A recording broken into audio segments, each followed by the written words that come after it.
Continuamos en este Ser Deportivos, en este día jueves, lo dicho, y vamos a hablar de psicología, tema que me gusta mucho y que durante mucho tiempo siempre hemos tenido pues aquí, cuando no es Nacho Osuna que está del otro lado del teléfono, en su momento fue Enrique Roldán, y la idea era siempre aportar, ¿no?, de lo que nos genera la psicología deportiva, de lo que genera la psicología. Los deportistas no solo tienen que estar bien físicamente, no se tienen que lesionar, tienen que estar bien cuidados, alimentados, descansados, sino también que su salud mental, el apoyo de un profesional, independientemente de que su salud mental esté excelente, puede servir muchos tips para poder progresar y poder continuar en su carrera deportiva.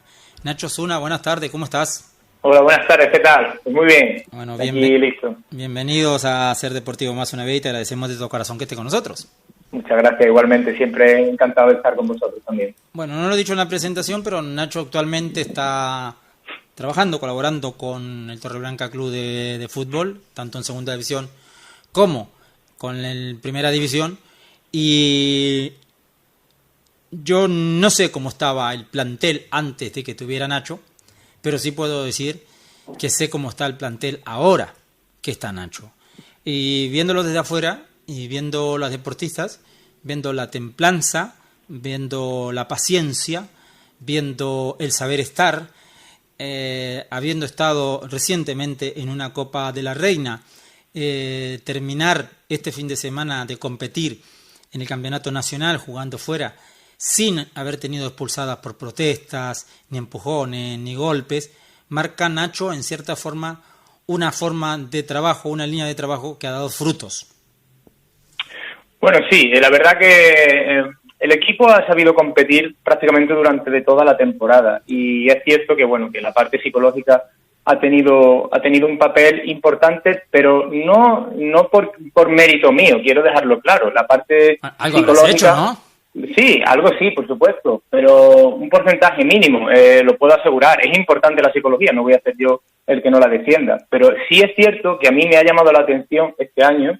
Ya he trabajado en otros equipos durante estos 10 años que llevo como psicólogo y es cierto que me ha llamado mucho la atención el carácter, la mentalidad competitiva que ya tenía el equipo per se, digamos, que ya venía. Entonces, ha sido relativamente muy fácil trabajar con el Torreblanca, sobre todo en Primera División, en la competición de máxima presión, en donde hay que estar siempre en el máximo rendimiento y en donde hay más exigencia. Entonces, bueno, es cierto que ha habido un aporte a nivel grupal, a nivel individual, a nivel de asesoramiento, siempre en el cuerpo técnico, siempre pendiente de lo que más se necesitara. He sumado mi granito de arena, pero lo que había ya en la base, la mentalidad, estaba ya, digamos, con unos cimientos, por así decirlo.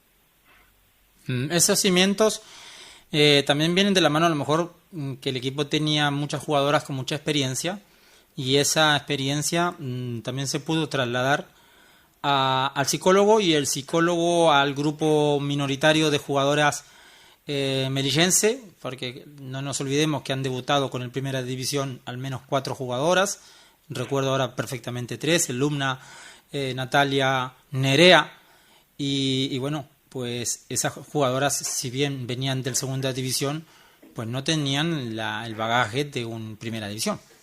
Estoy totalmente de acuerdo con eso. La mentalidad se contagia. Por eso cuando hablamos de un equipo, lo decimos en mayúsculas porque el equipo al final no lo forma, no son partes individuales que van formando un grupo, no. El equipo lo forman todas sumando a las que tienen a su alrededor. Y eso es lo que hacen pues las ya más veteranas o las que tienen ya, digamos, forjada una mentalidad más madura a la hora de competir. Entonces cuando Nerea, cuando Luna, cuando alguna jugadora que es su primer año en Primera División llegan al equipo y se meten en un entrenamiento, más allá de lo que pueda, digamos, del rol que pueda tener el entrenador, el rol que tienen las compañeras a la hora de implicarla, a la hora de hacer que se sientan cómodas, a la hora de exigirle una responsabilidad, pues es fundamental para que se adapten adecuadamente y sepan competir de forma adecuada. Nacho, hacía muy poquito, creo que si mal no recuerdo, antes de ayer, hiciste un directo en Instagram y hablabas de la presión que sienten las deportistas o los deportistas en la competición. ¿Cómo se trabaja eso en las semanas, en el mes, durante una temporada? Bueno, surgió un poco así, vaya, lo comento porque no hay ningún problema. Como sabéis, el Torreblanca B ha tenido un caso positivo y yo estoy confinado. El caso es que estaba en casa y digo, ¿de qué manera, además del teletrabajo que tengo por la mañana, puedo aportar algo a la psicología estando desde casa? Y puse una encuesta y la mayoría de las personas que respondieron pues dijeron que manejar la presión era lo que más les gustaba sobre hablar. Puse concentración, confianza, estado de flow, en fin. Bueno, pues salió el estado de flow es estar plenamente en el foco, mientras estás compitiendo, estar totalmente sumergido, tener una atención plena y además divertirte y estar totalmente sumergido en lo que estás haciendo. Pero bueno, ya de eso podemos hablar otro día si quieres largo y tendido. El tema de manejar la tensión, yo lo expliqué, me gustó explicarlo y me gustó además que saliera, porque ahora vivimos en una situación en la que, se ha ganado la Liga recientemente, hay equipos que van a ascender a Segunda B, también equipos que han estado para ascender a Segunda, en fin, eso hablando de fútbol, pero estados de presión o de manejar la presión existen durante todo el año. Entonces, pues lo que expliqué es un poco qué es la presión y con qué está relacionada, que básicamente un poco está relacionada, o muy mucho está relacionada con el estado de activación, con el nivel de activación que tenemos, es decir, si estamos excesivamente relajados o si estamos excesivamente sobreactivados. Y lo que expliqué un poco a nivel teórico es que cuando estamos moderadamente activados es cuando llegamos a nuestra zona de rendimiento óptimo. Esto está basado en una ley que se llama ley de Yerkes y Dawson, o invertida. Y a través de esta teoría, pues luego lo que fui explicando también es qué es lo que ocurre cuando nos salimos, digamos, de esa zona de rendimiento óptimo. ¿Por qué ocurre? Que básicamente hay un desajuste a nivel cerebral. Es como si nuestra mente estuviera trabajando en un nivel de aprendiz. No hay una comunicación, digamos, fluida en nuestras áreas. Y esto lo que quiere decir, básicamente, para que nos entendamos en un lenguaje común, es que nos salimos, digamos, de nuestra tarea a nivel automático. Nosotros trabajamos en un entrenamiento, nos dedicamos a aprender una tarea, tenemos un talento innato y eso lo trasladamos a la pista, lo trasladamos a la competición. ¿Qué es lo que ocurre? Que cuando estamos sobreactivados o excesivamente relajados, no nos sale hacerlo de forma automática. Lo hacemos como de forma consciente. Cuando lo hacemos de forma consciente, tenemos que procesarlo más, pensamos más y entonces cuando entra el bloqueo. Entonces cuando ya, como he dicho, vamos a esa memoria, a esa zona de aprendizaje. No estamos fluidos en la tarea. Por resumirlo de alguna manera. Nacho, cuando se llega, en todo creo que los aficionados, los tipos comunes, creemos que las jugadoras o los jugadores llegan a un vestuario con las cosas aprendidas de la semana, se cambian, ponen su música, se activan con su música, con sus bromas o lo que sea, cada cual tendrá su cábala, su forma de concentración, algo. Le dará una charla técnica al entrenador, como última charla nuevamente. Correcto. Pero la presencia del psicólogo en el vestuario hace que lo que ya se trabajó vuelva a resurgir como ayuda a memoria, ¿o no es necesario? Mi impresión es que sí es necesario. Mi impresión es que sí lo es. Yo, como te he comentado, llevo 10 años de experiencia y siempre he entrado en los vestuarios. Y yo tengo la sensación, porque obviamente me dedico mucho a observar las caras, de cómo se encuentran, estará más nerviosa, estará más tranquila, estará más concentrada. Entonces, yo también noto cómo me miran a mí. Y cuando me miran a mí, yo sé que a lo mejor están muy concentradas en el partido, pero un leve pensamiento, una leve idea de, oye, esta semana trabajamos la inteligencia emocional, oye, esta semana trabajamos para mejorar la concentración, oye, esta semana trabajamos la confianza. Por ahí tienen que pasar, aunque sea mínimamente, tienen que pasar esas ideas de lo que trabajamos. Y ese recuerdo, yo creo que al final queda impregnado antes de competir. Creo que sí es positivo que esté el psicólogo presente.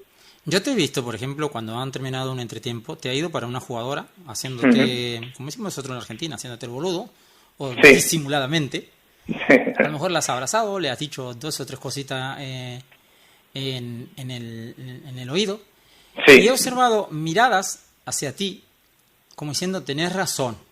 Y muchas veces consienten con la cabeza, ¿no? Como diciendo, sí. Eso es parte del proceso del partido, ¿no? Sí, a ver, yo y siempre dentro de mi rol y siempre dando indicaciones que tienen que ver con la psicología, obviamente nunca me meteré en nada que no tenga que ver con la psicología, sí que les doy, digamos, una indicación, pues sobre todo si yo veo que, pues, que a lo mejor la jugadora está un poco precipitándose en sus acciones o tiene a lo mejor un error en la toma de decisiones de forma continuada. Probablemente eso puede ser porque esté un poco sobreactivada, porque a lo mejor haya perdido la confianza. También ten en cuenta que yo las conozco a nivel grupal, también con algunas intervengo a nivel individual. Sé qué es lo que puede venirle bien decirle. Entonces, pues, le digo un mensaje muy claro, muy conciso, simplemente que le hagan cambiar el chip, porque probablemente cuando una jugadora o un jugador viene de una serie de errores o no se siente cómoda, sus pensamientos sean del tipo negativo. Entonces, haya que recuperar un poco esa confianza. Como te digo, les mando mensajes clave que se centren en su rendimiento, en lo que pueda hacer bien y que le reconduzca un poco también esos pensamientos de cara a positivo. Entonces, básicamente es un poco lo que hago. Es como si le plantara un stop delante de sus pensamientos negativos y le dijera, a partir de ahora, todo lo que tienes que hacer tiene que ir para que sume. Y ya está. Y pues, yo una vez lo encamino, pues ya la jugadora se reconoce el trabajo y sabe cómo tiene que hacer. Ya, pero por ejemplo, cuando eso pasa, cuando tú ves que una jugadora no está en su línea, vamos, como decimos en la Argentina, está sacada, ¿no? Decimos, la palabra está sacada. Claro, tú no estás muchas veces en el banquillo, para decírselo. Estás en la grada o estás en algún lugar con tu ordenador haciendo tus estadísticas. Sí. ¿Cómo desactivas a una jugadora o cómo se desactiva esa jugadora si la ves pasada de vuelta?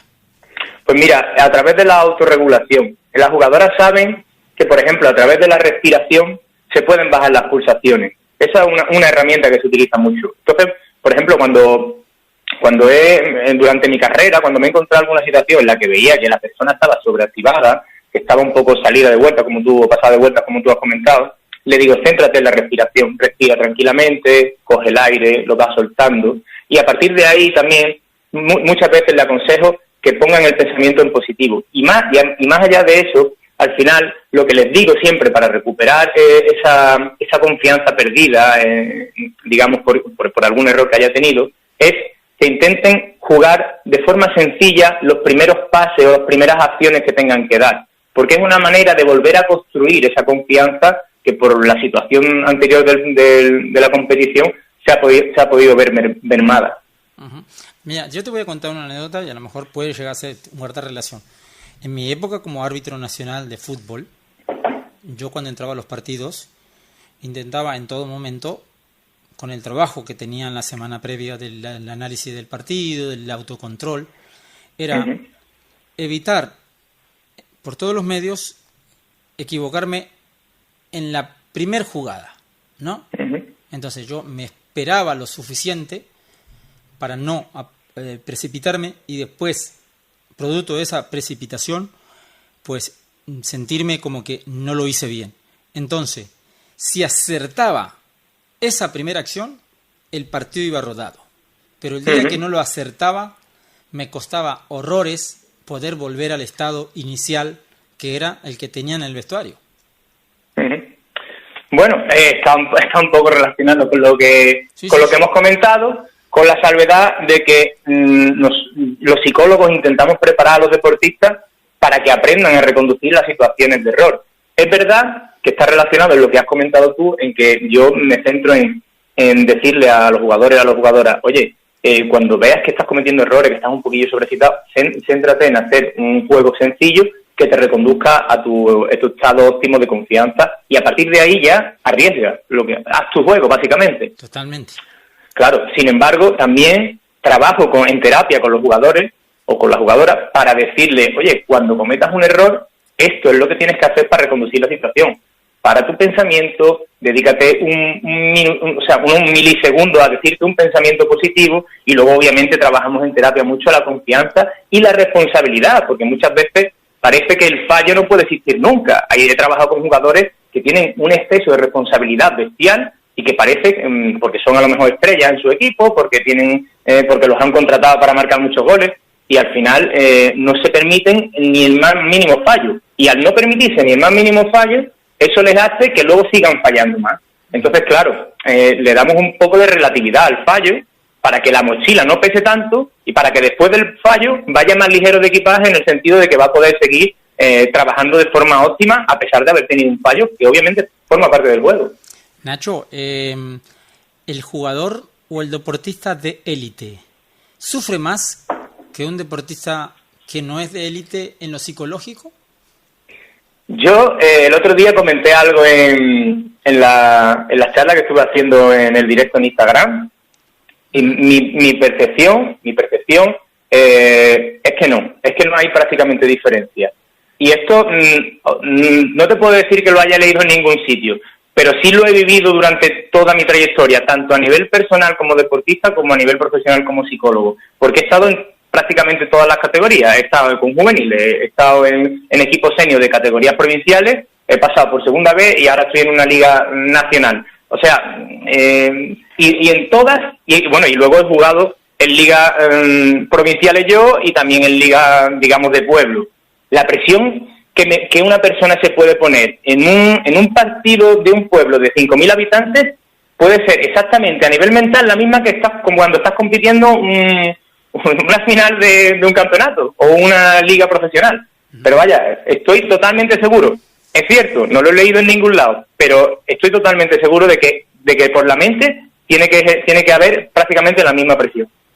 Yo te digo porque, bueno, yo soy un fanático del atletismo. Entonces, cuando el tiempo, el dinero me lo permite, voy a ver pruebas donde corren los mejores atletas del mundo. Atletas que después te enteras que su cachet anda en los 700, 800 mil euros por correr un maratón.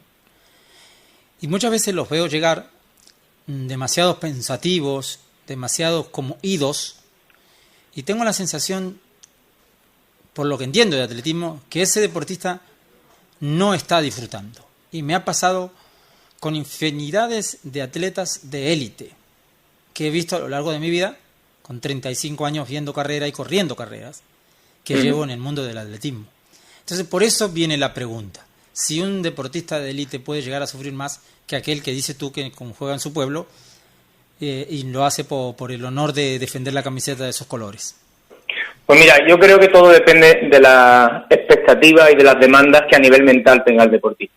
Uh-huh. Eso yo creo que es la clave. Si tus expectativas o las expectativas que han puesto sobre ti y tus demandas a nivel personal o no son alcanzables, o sí son alcanzables y realistas, pero no las estás alcanzando, al final vas a entrar en un bucle de pensamientos negativos que te van a llevar a frustrarte y que te van a hacer que no disfrutes de la competición que tengas. Pero te respondo a la pregunta, si las expectativas y las demandas que te pones son muy altas en un fútbol o en un deporte amateur y en un deporte de élite, al final el sufrimiento puede ser el mismo en una categoría o en la otra. Estés donde estés. Nacho, sí, si yo te digo que hemos hablado durante 19 minutos, ¿tú qué me dices? ¿Que tengo razón o que se te ha pasado volando? Hombre, a mí siempre hablar contigo se me pasa volando y siempre hablar de psicología se me pasa volando, porque me encanta. Nosotros te tenemos que agradecer. Tendremos más, en lo personal voy a hablar de ti. Permíteme que me tome este atrevimiento. Te he conocido trabajando en Torreblanca a principio de temporada. Creo que le has dado un matiz al equipo, a los dos equipos, que se puede reflejar.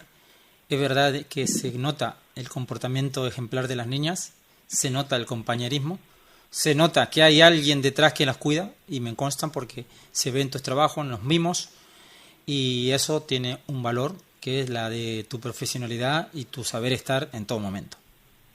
Yo te lo agradezco de corazón tus palabras, insisto que mi porcentaje de trabajo es muy poco, que el mérito lo tienen sobre todo ella y bueno, y todas las partes, todos los componentes del cuerpo técnico, pero aún así es verdad que te agradezco enormemente tus palabras porque sé que las dices además de corazón y porque bueno, hemos tenido la suerte de poder conocernos en persona en varias ocasiones en los partidos y intercambiar palabras, en fin, que lo digas, que venga de ti, la verdad que es un orgullo que lo digas. Muchas gracias, Nacho Oscar. Osuna, mil gracias por estar con nosotros.